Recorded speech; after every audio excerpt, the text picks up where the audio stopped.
Think about it. You can look at any business, and if you want to know what shifts a business, what shifts your life, there's one force: decision making. Decision making is the force that shapes destiny, personal, corporate, business destiny. How many of you can think of decisions that you made years ago, 1 or 2 decisions, 5, 10, 15 years ago? That decision, you may not have realized it at the time, but that decision was one of the most important decisions of your life. You've made a different decision there, you've gone a different direction, your life would be completely different today. Who can relate to this in your life? Say I.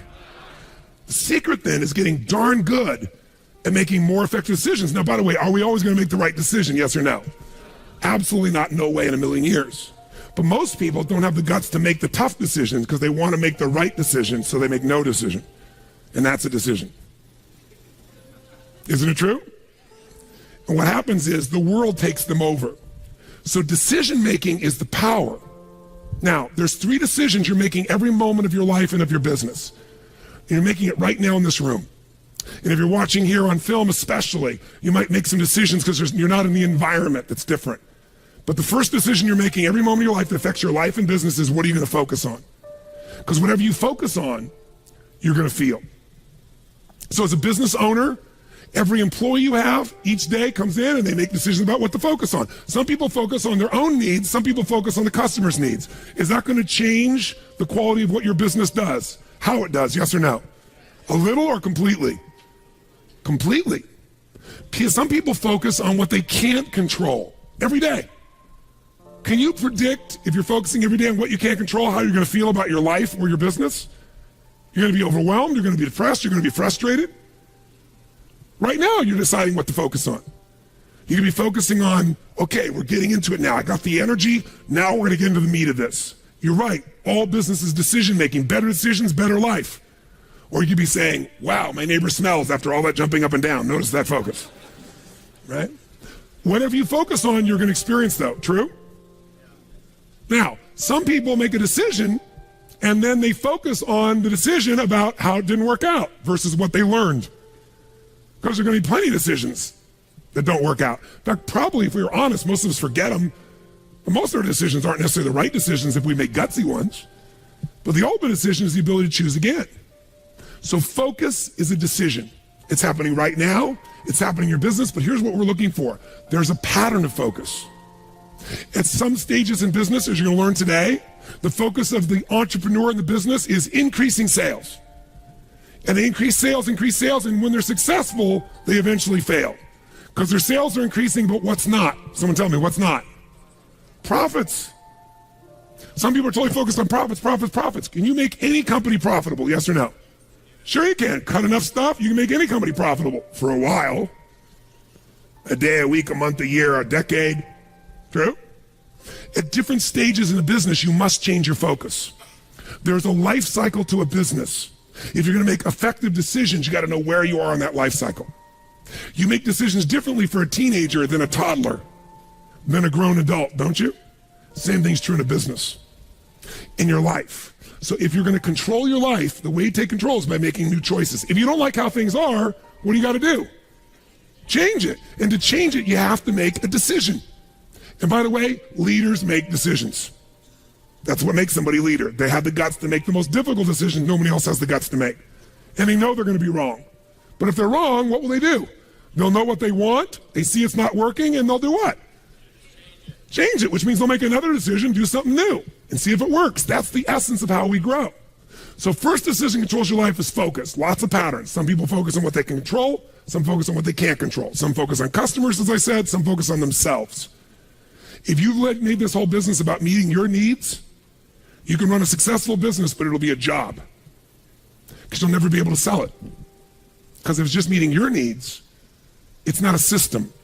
It demands your attention, your connection. It's giving what you want. But ultimately, it's not going to give somebody else what they want, so you can't sell it. If you can't sell your business, if you don't have an exit strategy, you have a job. I don't care how successful the business is. That doesn't mean you have to sell the business. But one of the most important decisions you make in business is, ultimately, if I was going to sell this, if I chose to, I have to know who would I sell this to so that I have long-term value, not just an income along the way. I have this critical mass hit. I get a multiple of my business. And most people don't have a clear exit strategy. They think I'll come up with that someday. You got to start with that end in mind. That's got to be part of your focus if you're going to be successful in your business. I can remember a gentleman who built CAA in Hollywood, his largest, most successful agency, right? Michael Ovitz, remember that name? He put together Nike and Coca-Cola and these billion-dollar deals. And eventually Mike Ovitz went to go sell that business. He'd never thought through an exit strategy and he got almost nothing for it. Because the laws prevented him from selling it to a studio. He had to sell it to some of his employees for pennies on its real value. Now, Mike found a way to make money later on in another place off of Disney. But the bottom line is, the guy didn't have an exit strategy. Even though it was brilliant, made lots of money, in the end didn't get the value. Focus. Your first decision is, what are you going to focus on? Second decision, the minute you focus on something, you're going to feel it. So if you focus on, oh my God, the economy's coming apart. My industry's, people are not buying my product or service. They're shutting it down. Consumers are not spending the money. Is that going to affect your state? Yes or no? Now, should you lie to yourself and just pretend there aren't challenges? No. But you're going to have to focus instead on, what am I going to do? What's the need that's still there? In any marketplace, there's always still people buying. I've seen it throughout the years. Even in some simple little business, let's say you're a realtor. You have your own little real estate office, or you kind of your own salesperson. You got a couple people that work with you that help you leverage yourself. Something that simple. I remember years ago, I met a woman named Marty Rodriguez. She's from the town I grew up in. She came to one of my seminars, and then she would be sitting in the front row, and in a year, I may have done 25 seminars. She was probably at 10 of them, same seminar, in the front row. This is a woman who was the #1 real estate agent for Century 21 in the free world. 9 out of 11 years. I watched her in good times make money, in the worst times make money. A few years ago, she sold more real estate in the city she's from than the entire multiple listing service of other agents combined. One person. Now she built it into a business. She's got a whole team that runs it, but it's still her. She built the brand. How does she do well when it's going horrible? She says, I love when the economy gets terrible because it gets rid of all those flaky realtors. All those flaky mortgage brokers. There's so many of them. They got in the business, was going up, and they all got successful because they were on a trend. When the trend crashed, they all left me all the business. She loves these times. But the reason is her focus is different. Does that make sense? Completely different focus. So when you're focusing, you got to decide what I'm going to focus on. But as soon as you focus on something, even if it's not true, you're going to feel it. So if you think someone tells you someone screwed you over, they took advantage of you, and you're like, what? And you're all upset, and you picture it in your mind, and now you're angry. And then later you go to confront this person and you find out it wasn't true. Who's ever had something like this happen and felt like an idiot? Raise your hand and say I. But when you focus on it, does it control you? Do you feel it? Yes or no?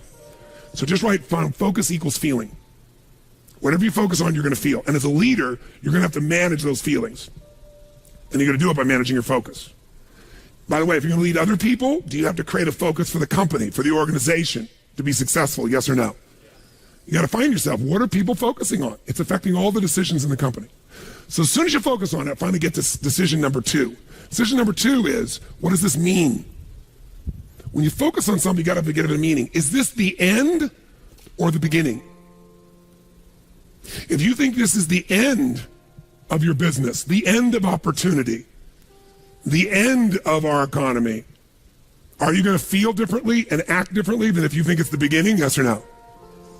See, the difference between Joe Kennedy with $4 million in 1929 and Joe Kennedy with $180+ million in 1932, that big a jump, different focus, different meaning. When everybody else said it was the end and they were focusing on how to survive, he was focusing on how to take market share. He was focusing on what the opportunities were. The meaning for him was, is this the greatest opportunity of my lifetime? There'll never be another time like this. And he made enough money in that time that took care of all his heirs after that for decades to come. All because he had a different focus and a different meaning. Listen, if you're in an intimate relationship and you think it's the end of that relationship, are you going to treat that person the same way as if you think it's the beginning? Yes or no? No. Somebody's laughing over here. They know. No way. But you know what? In the beginning of a relationship, what will you do for somebody you love? What will you do for them? Come on, what? What?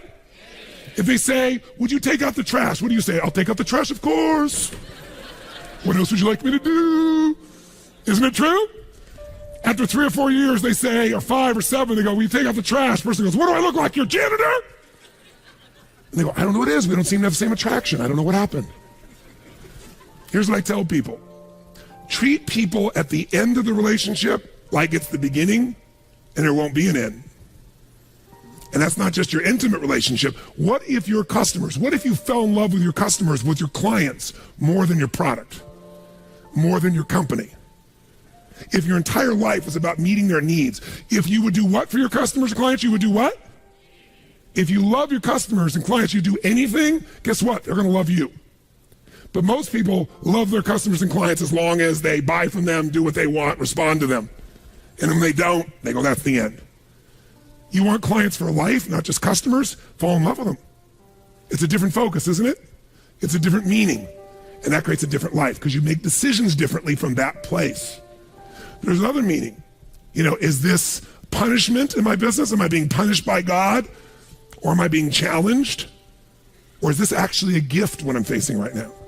Whatever meaning you give controls what you feel. And what you feel controls the third decision. What are you going to do? Right? The minute you give it a meaning, you get a feeling. When you get a feeling, you're going to do something. You're going to take action. You're going to pull back. A whole economy is driven by this. People start focusing on, oh my God, maybe this is going to go on forever. Maybe I'm not going to get what I need. This might be the end of the way things are. I better pull in my reins. I better not spend this money. I better not take any action. And it becomes a self-fulfilling prophecy. How many know what I'm talking about here? So decision-making is your power. You want to change your business? Think about whatever's changed your business in the past. I guarantee what's changed your business is some decisions you made. You made some decisions that shifted your business in a radical way. Changed things in a way that shifted the game for you. Decisions about people, decisions about products, decisions about marketing or promotion, decisions about locations, decisions about what you're going to offer, your offerings, decisions. You want to change your whole business, you can do it next few days just with some new decisions, but you're going to get stimulated, all kinds of decisions to look at. You got to decide which ones will make the biggest difference. Today, again, is going to help you understand where those decisions need to be focused based on where you are in the life cycle of your business and where you are in your personal life cycle. By the way, do you make decisions differently? Do you look at time differently when you're 20 than when you're 30, than when you're 40, than when you're 50, than when you're 60, than when you're 70? Yes or no? It'll affect your decisions.